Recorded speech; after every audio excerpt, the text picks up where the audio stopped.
श्री स्वामी समर्थ. नमस्कार, मी नंदिनी माझ्या यूट्यूब चॅनलवर तुमचं खूप मनापासून स्वागत करत आहे. तुमच्या मनातील सर्व चांगल्या इच्छा स्वामी महाराज पूर्ण करो ही स्वामींच्या चरणी प्रार्थना करते आणि आजच्या या नवीन व्हिडिओला सुरुवात करते.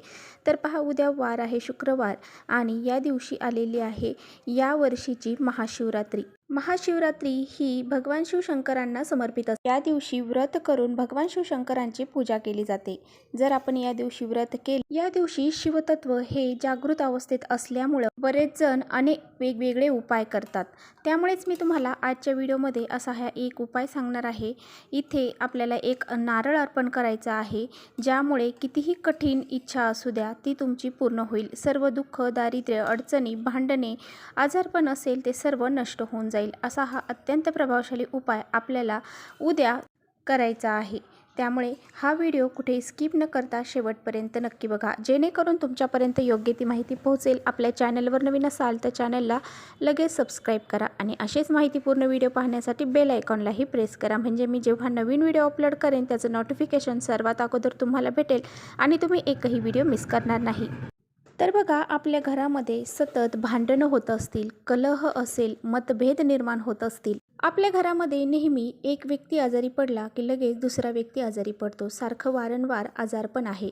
आपली महत्त्वाची कामं पूर्ण होत नसतील आणि त्याचबरोबर आपल्या घरामधील लक्ष्मी ही स्थिर राहत नसेल, आपल्या घरामध्ये पैसा येत नसेल, आला तरी तो कोणत्या ना कोणत्या मार्गाने बाहेर निघून जात असेल, सारखा दुःखाचा डोंगर आपल्या घरावरती येत असेल, तर तुम्हाला हा एक उपाय महाशिवरात्रीच्या दिवशी करायचा आहे. त्याचबरोबर मनोकामना पूर्ण करण्यासाठी सुद्धा हा उपाय अतिशय महत्त्वाचा मानला जातो. तर हा उपाय आपल्याला कधी करायचा आहे, तर उद्या महाशिवरात्र आहे, शुक्रवार आहे आणि या दिवशी आपल्याला सकाळपासून ते संध्याकाळी अगदी 12 वाजेपर्यंत तुम्हाला जेव्हा वेळ भेटेल तेव्हा तुम्हाला हा उपाय करायचा आहे. हा उपाय करण्यासाठी आपल्याला एक नारळ लागणार आहे. तर हा नारळ तुम्ही कुठेही पूजेमध्ये वापरलेला असेल किंवा ते नारळ खूप खराब झालेलं आहे, त्यामध्ये पाणी राहिलेलं नाही असे नारळ आपल्याला वापरायचं नाही.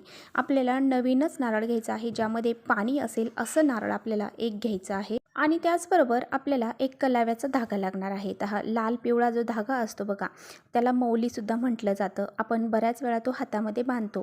तर हा धागा आपल्याला घ्यायचा. हा नारळ आणि तो कलाव्याचा धागा घेऊन आपल्याला आपल्या पूर्ण रूममध्ये, म्हणजे जेवढे आपले रूम आहेत घरातले तेवढ्या घरांमध्ये फिरायचं आहे. फिरता फिरता आपल्याला तो कलाव्याचा धागा त्या नारळाला बांधायचा आहे. आणि बघा, ह्या धाग्याचे आपल्याला 21 वेढे त्या नारळाला द्यायचे आहेत आणि 21 वेढे देत असताना आपल्याला ओम नमः शिवाय, ओम नमः शिवाय असं म्हणायचं आहे. यानंतर आपल्याला काय करायचं आहे, तर बघा, तो नारळ आपल्याला घरामधून सर्व फिरल्यानंतर आपल्या घरामध्ये जेवढे बी व्यक्ती आहेत, अगदी लहान मुलांपासून ते मोठ्यांपर्यंत सर्वांवरून हा नारळ आपल्याला उतरवायचा आहे. तर बघा, घरातील त्या व्यक्तीचा हात त्या नारळाला लावायचा आणि त्या नारळ जो आहे तर तो त्या व्यक्तीच्या डोक्यापासून ते पायापर्यंत 7 वेळा उतरवून घ्यायचा आहे. आणि बघा, एकच नारळ आपल्याला प्रत्येक घरातील व्यक्तींसाठी, मुलांसाठी घ्यायचा आहे. वेगवेगळा नारळ आपल्याला घ्यायची गरज नाही. एकच नारळ आपल्याला प्रत्येकावरून उतरवायचा आहे.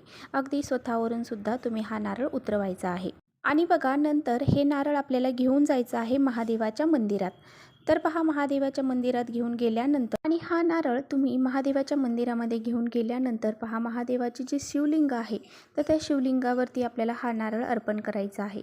जिथे आपण फुलं, पानं, बेलाची पानं अर्पण करतो त्या ठिकाणी आपल्याला हा नारळ ठेवून द्यायचा आहे. हा नारळ शिवलिंगावरती आपण ठेवल्यानंतर आपल्याला भगवान शिवशंकरांना प्रार्थना करायची आहे की माझ्या जीवनातील जे दुःख, दारिद्र्य, अडचणी असतील तर त्या सर्व दूर होऊ द्या. माझ्यातली नकारात्मकता, माझ्या घरामध्ये जी काही वाईट शक्ती असेल, आजारपण असेल, ते सर्व नष्ट होऊन जाऊ. आणि त्याचबरोबर आपल्या ज्या काही इच्छा आहेत त्या व्यक्त करायच्या आणि त्या इच्छा आपल्या पूर्ण होऊ द्या असं आपल्याला भगवान शिवशंकरांना म्हणायचं. तर बघा, अशा पद्धतीने हा नारळ आपल्याला शिवमंदिरामध्ये शिवपिंडीवरती अर्पण करायचा आहे आणि तो नारळ आपल्याला चुकूनही फोडायचा नाही. तसाच तो नारळ तिथे ठेवून आपल्याला घरी यायचा आहे.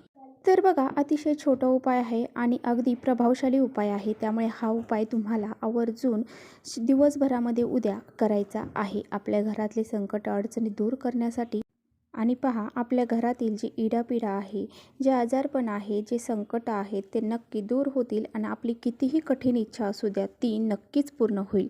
तर हा जो उपाय आहे ना, हा उपाय तुम्ही उद्या नक्की करून पहा. त्याचबरोबर एक उपाय जो आहे तर तो तुम्हाला इच्छापूर्तीसाठी करायचा आहे. तुमची खूप दिवसापासूनची इच्छा आहे ती पूर्ण होत नाही, ती पूर्ण करण्यासाठी तुम्हाला हा उपाय करायचा आहे. तर यासाठी आपल्याला एक तांब्याचा कलश घ्यायचा आहे. हा कलश घेतल्यानंतर यामध्ये आपल्याला चिमूटभर काळे तीळ टाकायचे आहेत आणि 5 प्रकारची 5 झाडाची पानं जी आहेत तर ती आपल्याला घ्यायची आहे. तर तुम्हाला प्रत्येक 5 झाडांची एक एक पानं घ्यायची आहेत. आणि पहा, एक एक पानं घेताना जर तुमच्याकडे शमीचं झाड असेल तर त्याचं एक पान घ्या, किंवा आंब्याचं असेल तर आंब्याचं एक पान घ्या. म्हणजे कोणत्याही प्रकारची पानं तुम्ही घेऊ शकता. फक्त आपल्याला तुळशीपत्र घ्यायचं नाही. त्यामध्ये आपल्याला शुद्ध पाणी जे आहे तर ते पाणी टाकायचं आहे. आणि त्यानंतर हे जे पाणी आहे तर ते घेऊन आपल्याला हे सर्व पानं जे आहेत त्या कलशामध्ये टाकायचे आहेत. आणि हे पाणी घेऊन शिवमंदिरामध्ये गेल्यानंतर तिथं आपल्याला शिवमंदिरामध्ये शिवभगवानांच्या शिवपिंडीवरती आपल्याला हे पाणी अर्पण करायचं आहे. आणि बघा, ही जी आपण पाणी अर्पण करणार आहोत, जल अर्पण करणार आहोत, तर ते अर्पण करत असताना आपला चेहरा जो आहे तर तो उत्तरेकडे असायला हवा. आणि त्या पाण्याचा ओघसुद्धा आपल्याला उत्तरेकडेच करायचा आहे.